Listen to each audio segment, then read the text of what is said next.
नमस्कार, प्रवास साक्षी news network और आप सभी का स्वागत है। बीजेपी दिल्ली प्रदेश ने आज दीपावली मिलन समारोह रखा पत्रकारों के लिए और इसमें मुख्यमंत्री रेखा गुप्ता, दिल्ली बीजेपी के तमाम प्रवक्ता, बीजेपी के राष्ट्रीय प्रवक्ता, दिल्ली बीजेपी के सांसद, विधायक, मंत्रीगण उपस्थित हुए और पत्रकारों के साथ तमाम मुद्दों पर बातचीत भी की। प्रवास साक्षी ने भी इस दौरान कई वरिष्ठ नेताओं के साथ बातचीत की जिसमें कई मुद्दे उभर कर आए और इस दिवाली मंगल मिलन समारोह की खास बात ये रही कि 27 वर्षों बाद ये ऐसी दिवाली है जब दिल्ली में बीजेपी के मुख्यमंत्री ने बीजेपी के नए प्रदेश कार्यालय से लोगों को शुभकामनाएं दी। इस अवसर पर डॉक्टर सुधांशु त्रिवेदी जो बीजेपी के राष्ट्रीय प्रवक्ता उन्होंने कहा कि ये एक नया सूर्योदय है। क्या कहा दिल्ली बीजेपी के अध्यक्ष मुख्यमंत्री रेखा गुप्ता और सुधांशु त्रिवेदी ने, आइए इस खास रिपोर्ट में देखते हैं। आप सबको मैं दीपावली की शुभकामना देता हूं और साथ साथ विशेष रूप से अपने मुख्यमंत्री जी को बधाई देता हूं। अभी कुछ मीडिया मित्रों को मैंने बताया कि पिछले 8 सालों में जो पुरानी सरकार थी वो झूठे तथ्य माननीय सुप्रीम कोर्ट या कोर्ट के आगे रखती थी, तो दिल्ली वाले अपने धर्म, अपनी परंपरा, अपनी संस्कृति का वो उत्साह और उमंग से वर्णन नहीं कर पाते थे जो उन्हें करना चाहिए था। लेकिन जब दिल्ली की जनता ने एक सही सरकार चुनी, एक सनातनी सरकार चुनी, तो उसका परिणाम है कि अब दिल्ली में ग्रीन क्रैकर्स माननीय सुप्रीम कोर्ट की अनुमति मिली है और उसके लिए कोर्ट में जाने का श्रेय हमारी दिल्ली के मुख्यमंत्री को एक बार जोरदार ताली बजा के इनका अभिनंदन कीजिए। और साथ ही साथ इस दिवाली पे केंद्र सरकार द्वारा जहां जीएसटी के माध्यम से पूरे देश में हर घर को कुछ ना कुछ छूट दी गई है, वही दिल्ली वालों के लिए तो ये डबल बोनस हुआ है। जहां कल व्यापारियों को 725 करोड़ से ज्यादा रिफंड मिला है, वहीं पानी के जो सरचार्ज थे वो बिल्कुल जीरो करके हमारे मुख्यमंत्री ने कई लाखों परिवारों को आनंदित किया है। और आज एक बड़ा अवसर हम दिल्ली वालों के लिए रहने वाला है। आज कर्तव्य पथ पर हमारी दिल्ली की मुख्यमंत्री जब 1.5 लाख से ज्यादा दियों को प्रज्वलित करेंगी तो सिर्फ कर्तव्य पथ नहीं जगमगाएगा, पूरी दिल्ली जगमगाएगी, पूरा देश, पूरा विश्व देखेगा कि आने वाली दिल्ली कैसे जगमगाने वाली है, कैसे विकसित होने वाली है। और इसके लिए मैं विशेष रूप से आपका आभार प्रकट करता हूं और एक बार पुनः आप सबको दीपावली की बहुत शुभकामनाएं देता हूं।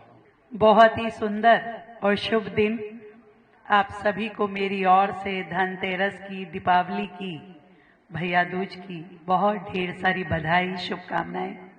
सच में इस बार की दिवाली दिल्ली वालों के लिए दिल खुश करने वाली दिवाली है, जहां बच्चा, बूढ़ा, महिला, युवा, हर एक व्यक्ति का मन खुशी से झूम रहा है। सच में दिवाली का ये अवसर हर व्यक्ति को संतुष्टि देने वाला हो, प्रभु की कृपा देने वाला हो, ऐसा महसूस भी होना चाहिए।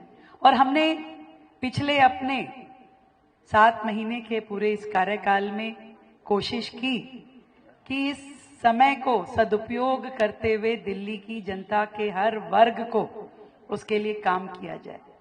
तो मैं ये समझती हूँ, एक और जहां यमुना की सफाई भरपूर तरीके से की जा रही है, छठ की तैयारियां की जा रही है, उसी दिव्यता के साथ में जिस दिव्यता की अपेक्षा हमसे हमारा पूर्वांचल का भाई करता है, और दूसरी ओर दिवाली जैसा महापर्व, इसकी धूम पूरे देश में हो, उसका भी पूरा इंतजाम किया गया है।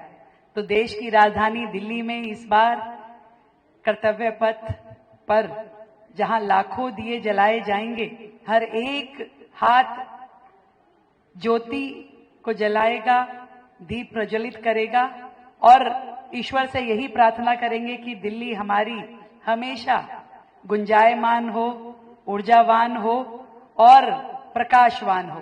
तो इस अपने प्रभु से प्रार्थना के साथ इस बार की दिवाली हम जीएसटी की बचत के साथ, जीएसटी रिफंड के साथ में, और बच्चों के लिए जो ग्रीन क्रैकर की परमिशन मिली उसके साथ, व्यापारियों के लिए जो ईज ऑफ डूइंग बिजनेस हुआ उसके साथ, जो युवाओं के लिए ये क्रिएटिव कैपिटल बन के इवेंट का आयोजन रोजाना होगा, उसके लिए, हर वर्ग के लिए और बहनों के लिए तो सुख और समृद्धि है ही।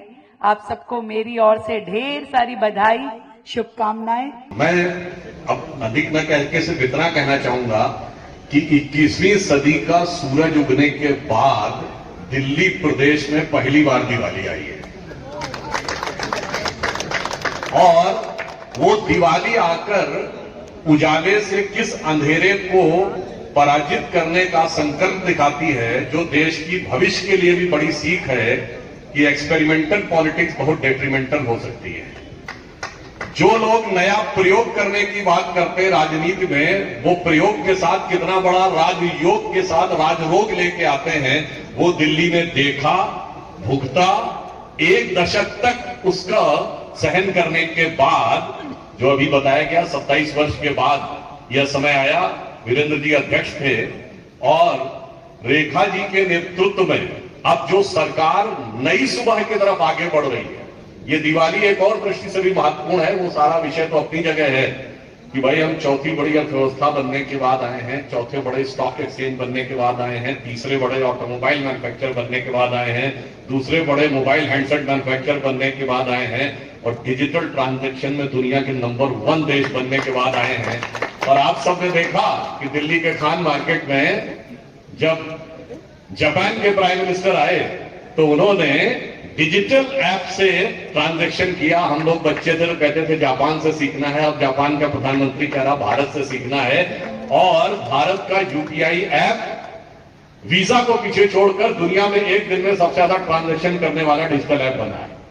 तो दिल्ली से तो उसकी नई सुबह निकलनी चाहिए। तो मैं अटल जी की इस कविता से समाप्त करता हूं।